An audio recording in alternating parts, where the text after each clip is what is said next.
Este es Clickracia, el poder de la información un clic. Saludamos a Tony Vitola, él es vicepresidente de la colonia de venezolanos en Colombia, además analista político. Dije al principio cuando comenté que lo íbamos a tener hoy hablando de Venezuela, ya empezamos hablando de Venezuela y las elecciones del pasado domingo, que además reconocido. Tony, bienvenido como analista político. Bienvenido a Clickracia. ¿Qué fue lo que usted se ganó? ¿Cuál fue el reconocimiento que le hicieron en los, ¿cómo se llaman? Los Napolitan Awards. Los Napolitan Awards. Tuvo un reconocimiento ahí, ¿no? Sí, bueno, primero buenos días, Roger, un saludo a todo el equipo de trabajo. Sí, fueron dos reconocimientos que recibí por parte de la Academia de Washington de Ciencias Políticas y Artes. Realizan una gala que se llama los Napolitan Awards, donde reconocen a distintas figuras del ámbito político de habla hispana y también incluyen a Estados Unidos.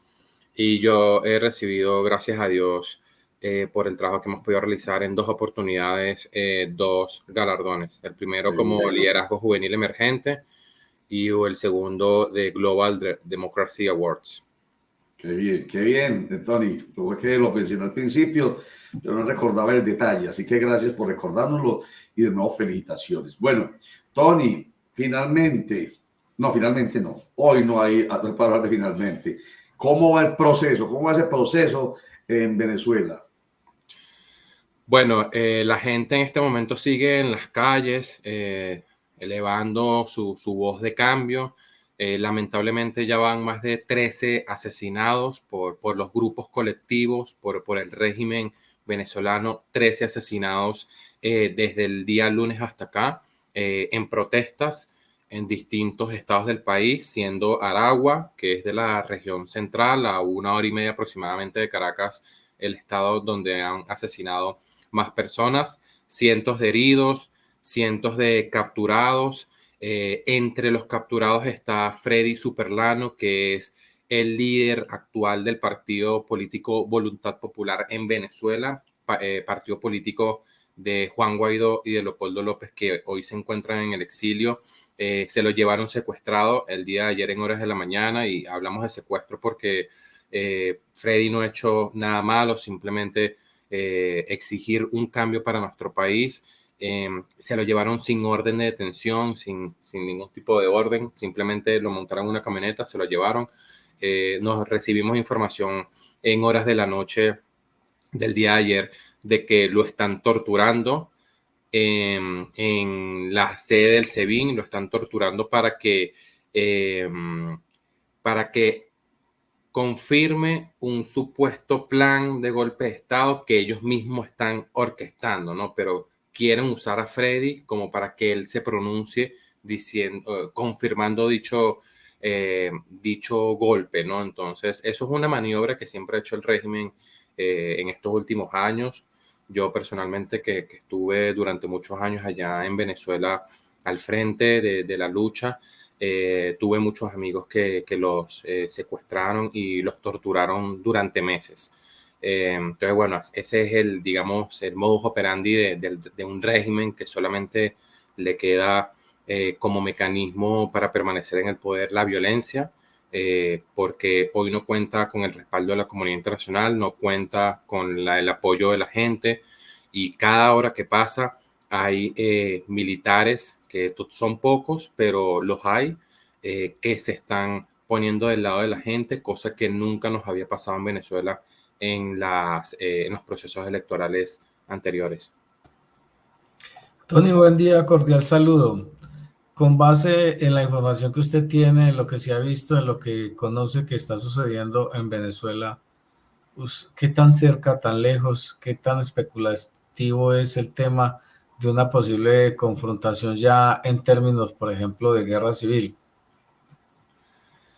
Yo creo que es muy factible que pueda suceder, precisamente porque en este momento la gente sigue en las calles, y quienes están saliendo en las calles son las personas de los sectores populares, de los barrios donde históricamente el chavismo era fuerte, donde ellos ganaban, y ellos fueron los que tomaron la iniciativa de salir a las calles, de sectores populares como la Carapita, Katia, Aguasalud, la Dolorita Petare, zonas de Caracas que son zonas populares donde el chavismo era fuerte, y ellos fueron los que tomaron la iniciativa de salir a las calles y los otros sectores se les fueron pegando. Pero claro, hemos visto como el régimen a través de sus grupos colectivos, que son unos delincuentes, porque eso es lo que son, armados, le disparan a la gente en la calle. De las 13 personas asesinadas, 12 han sido asesinados por disparo,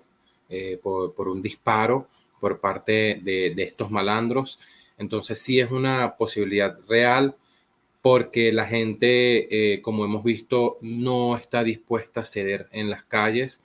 La gente está dispuesta a mantenerse en las calles para ejercer presión hasta lograr un cambio en Venezuela. Por el otro lado, el comando de campaña de María Corina Machado el día de ayer comentó que ya tienen más del 84% de las actas. Eso fue en horas del mediodía. Ya hasta ahora deben tener más del 90% de las actas en sus manos, cosa que históricamente la oposición nunca había tenido, digamos, ese as bajo la manga, ¿no? En los fraudes electorales anteriores, la oposición nunca pudo demostrar por medio de las actas, por tener un soporte que digan, oye, aquí nos están robando las elecciones, y la diferencia de votos es abismal. Se estima que Edmundo va a llegar a 8 millones de votos, está sacándole más del doble a la votación de Nicolás Maduro. Hemos visto como el Carter Center el día de ayer, que fue uno de los observadores en Venezuela que estuvieron presentes en varios estados del país, se pronunció denunciando que no tuvieron la manera de comprobar de que ese primer boletín que emitió el Consejo Nacional Electoral en horas de la noche del día domingo era válido, y que por ende las elecciones están amañadas. Ayer nos decía un analista geopolítico, Pedro Juan González, que si tienen las actas como prueba, muéstrenla, pero ya, porque si se demoran mucho, no les va a servir. Y en efecto, hoy ya estoy escuchando yo que supuestamente se están falsificando por parte del régimen actas, pues para mostrar ellos las que supuestamente ganaron. Entonces deben correr, es lo que nos decía ayer pero Juan González. Bueno, estos días decíamos, ayer, tal vez hoy o ayer, no recuerdo, hemos hablado tanto esta semana de Venezuela, que nosotros aquí en Colombia tenemos tradición de grupos que sean capaces de enfrentarse al Estado. Grupos de izquierda o la guerrilla. Recordamos el movimiento 19 de abril, que nació un 19 de abril cuando en 1970 aquí pasó algo muy parecido a lo que parece que está pasando en Venezuela. Es lo que dice la historia, a mí no me consta, yo estaba muy pequeñito, no era periodista, aunque la historia dice que tuvimos un presidente de la República conservador llamado Misael Pastrana Borrero entre 1970 y 1974. Dicen también la historia que se le robaron esas elecciones al general Gustavo Rojas Pinilla. Hace unos días vi un documental y mostraban todo lo que pasó. Hasta muy tarde en la noche, el presidente de la República era el general Rojas Pinilla. Y de un momento a otro, por arte de Birlibloque, resultó presidente el Partido Conservador a través de Misael Pastrana Borrero. Y entonces nace ahí un grupo guerrillero. Tenemos esa tradición. Y grupos de derecha, grupos paramilitares que se oponen también al statu quo. Pero allá, usted que es de allá, conoce su país y ya conoce allá existe esa tradición. Hay cómo ver, por ejemplo, antes de que me conteste, mejor dicho, voy a mostrarle nuevamente este segmento de un grupo llamado El Tren del Llano, que uno no sabe, dice que sí es verdad esto y usted va a decir sí o sí no, pero esto es raro frente a esa falta de tradición que existe de grupos armados al margen de la ley oponiéndose al Estado allá en Venezuela. Veámoslo primero y usted me responde enseguida. Este pueblo de Venezuela, este video se lo hacemos para hacer un llamado a las Fuerzas Armadas y las Fuerzas Públicas del Estado. Nosotros no queremos generar más violencia. Mi consejo es que escuchando al pueblo, se atrincheren en sus comandos y dejen que el pueblo decida y ponga y quita a quien tenga que poner y que tenga que quitar. No tengo más nada que decirle. Este es un llamado y una advertencia. No quiero violencia, no quiero generar homicidio, no quiero generar muerte, no somos generadores de muerte. Si no se atrincheran en los comandos, vamos a usar todo lo que tenemos y toda mi gente en todo el estado Guárico vamos a empezar a lanzarle ataque a los funcionarios. No toquen al pueblo, respeten su decisión. Eso es todo lo que tenemos que decir. Si no, aténganse a las consecuencias. Así me muera, así pierda la vida. Es el pueblo. Somos hijos de Simón Bolívar y eso es mentira del diablo. Venezolano es venezolano y no se deja malandrear con nadie. Se lo digo yo, que vivo en lucha y guerra con esos malditos todo el tiempo. No tengo más nada que decirle. Buenas noches, voy con el corazón y el apoyo.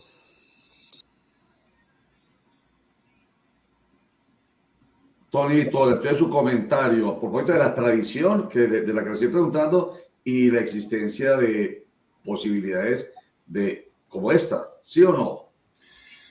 Sí, como tú comentabas, Roger, a pesar de que somos países hermanos, somos países vecinos que hemos compartido, digamos, en el sueño de la Gran Colombia, ¿no? Y el mismo Libertador, hemos vivido procesos históricos distintos, ¿no? En Venezuela no existe la cultura o el venezolano no tiene normalizado la convivencia o vivir en un entorno de conflicto armado o con grupos al margen de la ley, ¿no? Digamos que históricamente la gente en la calle, la presión popular de la gente en la calle y sobre todo en el movimiento estudiantil, que históricamente el movimiento estudiantil ha tenido mucha fuerza en Venezuela, como la generación del 27, en el 58, por ejemplo, hace unos días la gente me preguntaba, pero ¿esto creen que sí es reversible? Y nosotros le comentamos, es que ya tenemos un antecedente. Sí, claro, hace 60, 70 años, pero ya hay un antecedente de que teníamos una dictadura de Marcos Pérez Jiménez. En el 58 él gana unas elecciones, evidentemente con muchas arbitrariedades y unos meses después, producto de la gente en la calle, él sale huyendo del país y ahí inicia una transición que se le han llamado los 40 años de democracia, donde confluía un bipartidismo que mandó durante esos 40 años, que era Acción Democrática y COPEI, ¿no? Entonces, digamos que nosotros no tenemos normalizado en Venezuela, digamos, el uso de la fuerza o el uso, digamos, de los mecanismos a través de la presión por parte de los grupos al margen de la ley o los grupos armados como para exigir un cambio, ¿no? Político, social para Venezuela. Ha sido la gente en la calle de forma pacífica, porque eso sí hay que dejarlo claro que en este caso la lucha de la oposición siempre ha sido de forma pacífica, pero contundente, porque a veces la gente dice que a veces la gente cree que salir de forma pacífica es salir sin fuerza y no es precisamente así, es salir de forma pacífica pero contundente en las calles, que es lo que está haciendo el pueblo de Venezuela en este momento.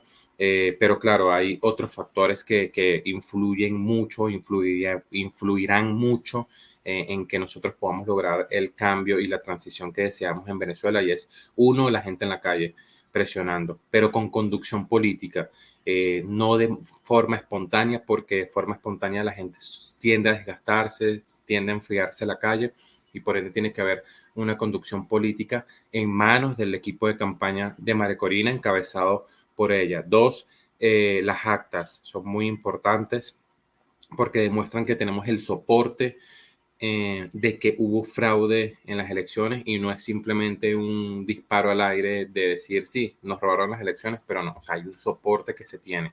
Tres, que creería yo que el brazo militar es muy importante. El brazo militar son quienes hoy sostienen a Maduro en el poder, pero claro, digamos que los altos mandos militares, como Padrino López, los generales, son los que están inmersos en hechos de corrupción, los que controlan las redes de narcotráfico, los que han violentado los derechos humanos y son personas que evidentemente no van a torcer el brazo, aunque entiendo que han habido conversaciones con ellos por parte de la oposición, pero ellos son los que viven bien, los que las bases de los militares, los soldados rasos, los sargentos, padecen las mismas necesidades de los venezolanos en el día a día y son los que hoy muchos de ellos están descontentos de Maduro, son los que están descontentos de esta situación actual de Venezuela y hemos visto como poco a poco hay batallones pequeños que se han puesto del lado de la gente y eso es lo que necesitamos, que es importante, digamos que sí, están descontentos, hay muchos que están descontentos, pero necesitamos que den un paso al frente y dejen de reprimir a los venezolanos en las calles y se pongan del lado de ellos para protegerlos. Creo que esos tres elementos son importantísimos para que nosotros podamos lograr una transición en Venezuela. Tony, a ustedes como oposición venezolana, ¿los deja tranquila el pronunciamiento del gobierno nacional? Hablo en este caso del presidente Gustavo Petro a través de su canciller. Sí y no, porque por un lado sí reconocemos el hecho de que por medio del canciller es importante o fue importante que se pronunciara solicitando, digamos, un reconteo voto a voto en Venezuela. Es importante, evidentemente, porque Colombia, pues, es el país vecino de Venezuela y nosotros los venezolanos esperamos mucho, digamos, del gobierno colombiano.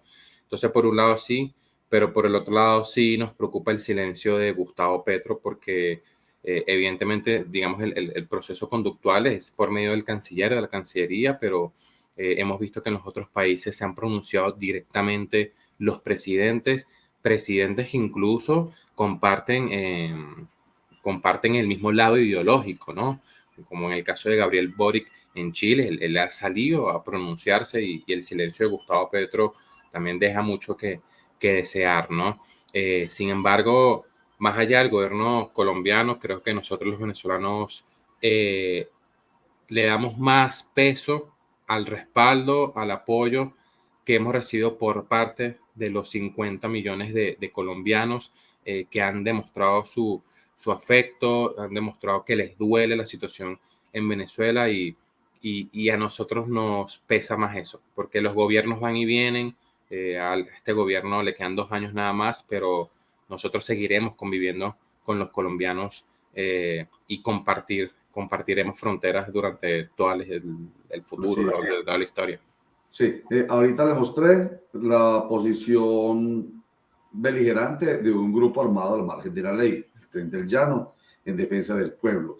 Ahora le voy a mostrar este segmento que a uno lo pone a dudar, ¿serán ciertos o no serán ciertos? Pues por tanto video que rueda, pero nos dijeron que ese que mostré es cierto, lo mismo que este, en el que un contingente de policías o de militares termina del lado de la gente. ¿Será cierto? Veamos un segmentico nomás y usted nos comenta, Tony. He visto con satisfacción, nosotros aquí desde la Fuerza Armada Nacional Bolivariana hemos visto con satisfacción cómo se ha abandonado la vía insurreccional, apátrida, y cómo entonces el pueblo de Venezuela se prepara para abrirle los brazos a una nueva etapa. Bueno, este es otro, pero era uno que mostrábamos ayer, que llegaron supuestamente en un vehículo oficial del ejército, decía ahí República Bolivariana, y estaban uniformados en todo caso, y terminaron del lado de los manifestantes. ¿Eso sí está ocurriendo, Tony? Sí está ocurriendo, sí está ocurriendo.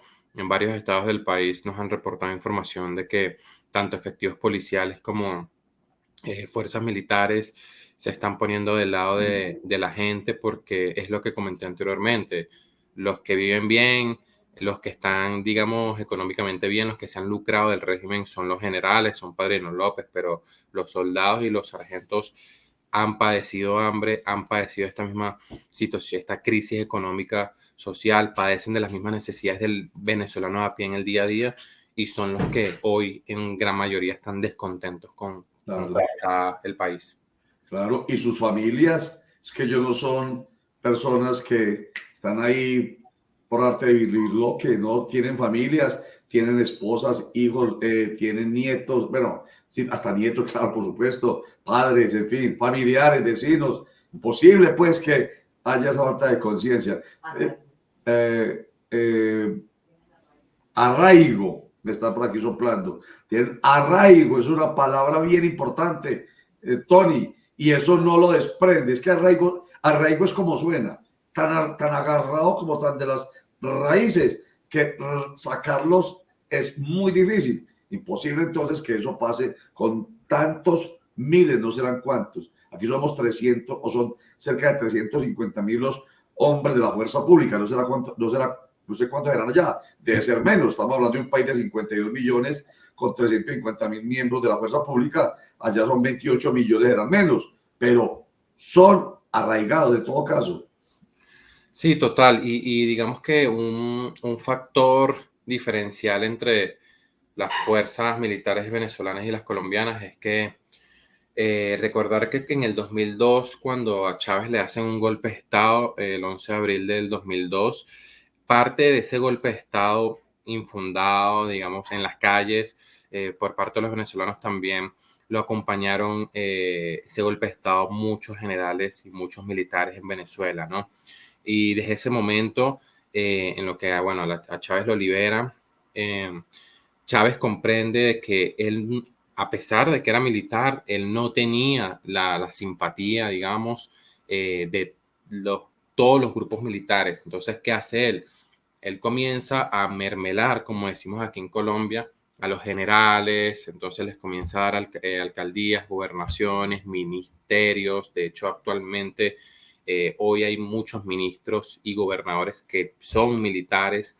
Entonces comienza a involucrarlos en la política y posteriormente también en las redes de narcotráfico, y comienza, digamos, también a nombrar muchos generales. En Venezuela creo que hay como 500 generales, una cosa así, hay demasiados generales, para darles, digamos, esa cuota de poder a cada uno de ellos para tenerlos amarrados, ¿no?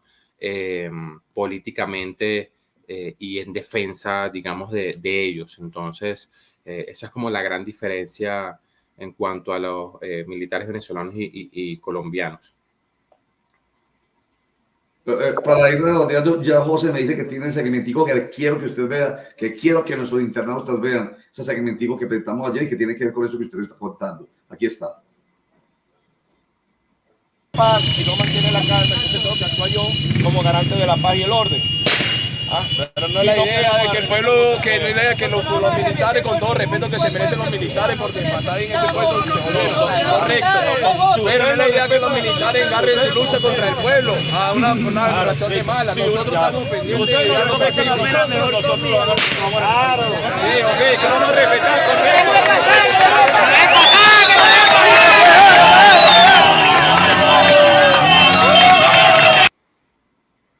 Ahí está, por ejemplo, este es incluso más evidente porque vimos esa reunión entre unos y otros y esa cierta, lo que está queriendo lograr aquí el ministro del Interior, Juan Fernando Cristo, esas ciertas concertaciones, más que confrontación, concertación y entender que son la misma sangre, imagínense, Tony. Sí, no, yo creo que eso es determinante. Digamos que en las luchas anteriores por parte de la oposición, en los procesos electorales anteriores donde la gente salió a las calles, nunca contamos con el respaldo de los militares. Hoy está sucediendo, y bueno, esperemos que con el paso de los días sean más efectivos militares los que se pongan del lado de la gente. Tony, pues le tengo noticias. Acaba de pronunciarse el presidente Gustavo Petro, es un post bastante larguito, no sé si el director quiere que lo leamos, pero era lo que ustedes estaban esperando y va en el mismo sentido. Claro, Javier, espere para que lo lea, y ahí le voy a pedir a nuestro productor José Vasco que yo no sé qué afán tiene usted, Tony, pero no más esto. Lea esto que a usted le interesa, por supuesto, porque sí, claro, empezamos a hablar del tema y hubo incluso, digamos, controversias si debe o no debe hablar el presidente Gustavo Petro o estuvo bien que lo hiciera su canciller. En fin, ya hay pronunciamiento. Adelante, Javier. Sí, señor, y empieza con una frase muy contundente. Las graves dudas que se establecen alrededor del proceso electoral venezolano pueden llevar a su pueblo a una profunda polarización violenta con graves consecuencias de división permanente de una nación que ha sabido unirse muchas veces en su historia. Invito al gobierno venezolano a permitir que las elecciones terminen en paz, permitiendo un escrutinio transparente con conteo de votos, actas y con veeduría de todas las fuerzas políticas de su país y veeduría internacional profesional. Mientras se realiza este proceso, la tranquilidad puede llegar a las fuerzas ciudadanas opuestas y detener las violencias que lleven a la muerte hasta que termine el escrutinio y termine oficialmente las elecciones. Proponemos respetuosamente llegar a un acuerdo entre gobierno y oposición que permita el respeto máximo a la fuerza que haya perdido las elecciones. Dicho acuerdo puede ser entregado como una declaración unilateral del Estado al Consejo de Seguridad de las Naciones Unidas. Le solicito al gobierno de los Estados Unidos suspender los bloqueos y las decisiones en contra de ciudadanos venezolanos. El bloqueo es una medida antihumana que solo trae más hambre y más violencia de las que ya hay y promueven el éxodo masivo de los pueblos. La emigración a Estados Unidos desde Latinoamérica disminuirá sustancialmente si se levantan los bloqueos. Los pueblos libres saben tomar sus decisiones. La situación actual del mundo, donde se rompe el derecho internacional, asesinando niños con impunidad total y donde pueblos hermanos se enfrentan con las armas ante designios de poderes oscuros que gravitan alrededor de la codicia y no piensan en la vida de la humanidad, puede hacer del Caribe un fogón de la violencia y de la inestabilidad, enfrentando potencias extranjeras ajenas a nuestra historia y nuestro territorio. El pueblo colombiano sabe en su propia historia de la gravedad de la polarización violenta construida por el sectarismo político. Llevamos 75 años de violencia casi que permanente, con más de 700.000 muertos desde entonces, con una sociedad y un Estado que han recorrido tramos de profunda degradación. Esto no puede suceder en nuestro país hermano y debe terminar definitivamente en Colombia. Cualquier cosa que suceda en Venezuela afectará a Colombia y viceversa. Como el gobierno venezolano ha ayudado a la paz de Colombia, ahora este gobierno que represento quiere ayudar a la paz de Venezuela. América Latina debe ser una región de democracia, libertad y paz. Esa fue la consigna final del libertador Bolívar. Esa bandera debe seguir levantada por nuestros propios pueblos. El presidente Maduro tiene hoy una gran responsabilidad: recordar el espíritu de Chávez y permitir que el pueblo venezolano regrese a la tranquilidad mientras terminan las elecciones con calma y se acepta el resultado transparente, cualquiera haya sido. El escrutinio es el final de todo proceso electoral. Debe ser transparente y asegurar la paz y la democracia. Mis votos por la paz y la democracia en Venezuela. Ese es el comunicado, don Tony. Creo que está prácticamente en el mismo sentido de lo que planteó el canciller. Se pide claridad, que se publiquen las actas y que el escrutinio sea transparente y con veeduría, no solamente nacional, sino internacional. Roger, el micrófono. Tony, ¿qué le suscita ese comunicado? Bueno, creo que algo es algo, ¿no? Es un avance que se pronuncie, digamos que solicitando que se haga un conteo de los votos y que se, digamos, se haga un conteo de los votos, que sea lo que digan los votos, el destino que va a marcar Venezuela. Creo que es algo, ¿no? Pero por el otro lado, bueno, no sé, hablar de los bloqueos económicos, creo que es el único presidente que ha hablado de los bloqueos económicos por parte de Estados Unidos, como si los bloqueos fueran la consecuencia, o mejor dicho, las causas de la crisis económica en Venezuela, cuando los venezolanos sabemos que no es así, ¿no? La crisis económica ha sido infundada obviamente por un régimen que tiene pasando hambre a los venezolanos, no son los bloqueos económicos. Y por el otro lado también, bueno, obviamente recalca el tema de Chávez, deja visto que el presidente Petro es fanático de Chávez. Entonces, pues, es algo, ¿no? Que habla del tema de unas elecciones transparentes, pero por el otro lado, bueno, ¿qué te puedo decir, no? Creo que también Sí. no se puede seguir defendiendo lo indefendible, ¿no? Y esto Sí. trasciende las ideologías.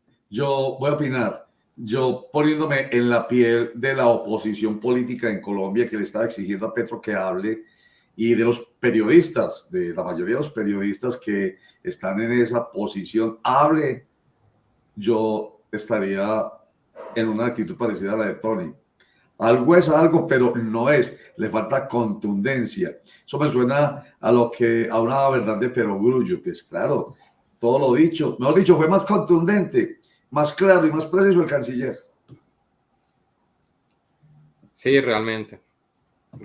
Y Petro, que sabemos que es un presidente que nos tiene acostumbrado a que todos los días está trinando por Twitter, por cualquier cosa. Y hoy es miércoles y se viene pronunciando 4 días después, ¿no? Sí. Eh, Y se pronuncia con un texto largo y farragoso que finalmente no da como mucha claridad. Hay que leer entre líneas, pues, y deja dudas como la suya. Entonces quiere decir que el bloqueo de los Estados Unidos a Venezuela es el causante de la diáspora. Pues eso así suena, ¿cierto? Es verdad. Aunque uno entiende, hay que leer entre líneas y decir que es un bloqueo que se da por un régimen o en contra de un régimen, pero la gente no lee, por eso tiene que ser más preciso, como además suele serlo él. No sé, de verdad que sí deja bastante duda el presidente Gustavo Petro, aún con este comunicado. Bueno, ¿va a decir algo final para despedir a nuestro invitado? Sí, yo quisiera un poco sobre ese tema, don Roger, plantear, pues primero que creo que hay una coherencia en el pensamiento del presidente Petro, aún en este comunicado, aún con un gobierno que le ha ayudado en el tema de la paz y digamos que eso no lo podría él soslayar porque eso, incluso eso ha sido parte de la oposición para atacarlo. Su cercanía, su admiración por Chávez, eso él nunca lo ha ocultado y su, digamos, empatía con algunas situaciones con Maduro, sobre todo en el tema de ayudarle a Colombia a la paz. Pues digamos que eso es un asunto que va a generar el debate que se genera ahora aquí en este círculo y obviamente pues va a generar otro tipo de reacciones. Pero sí es un asunto contundente el tema de pedirle la veeduría. Creo que ese es como el asunto claro. Lo del bloqueo, pues digamos que eso es también un asunto de mucho debate. Pero a lo que voy, Tony, es a lo siguiente.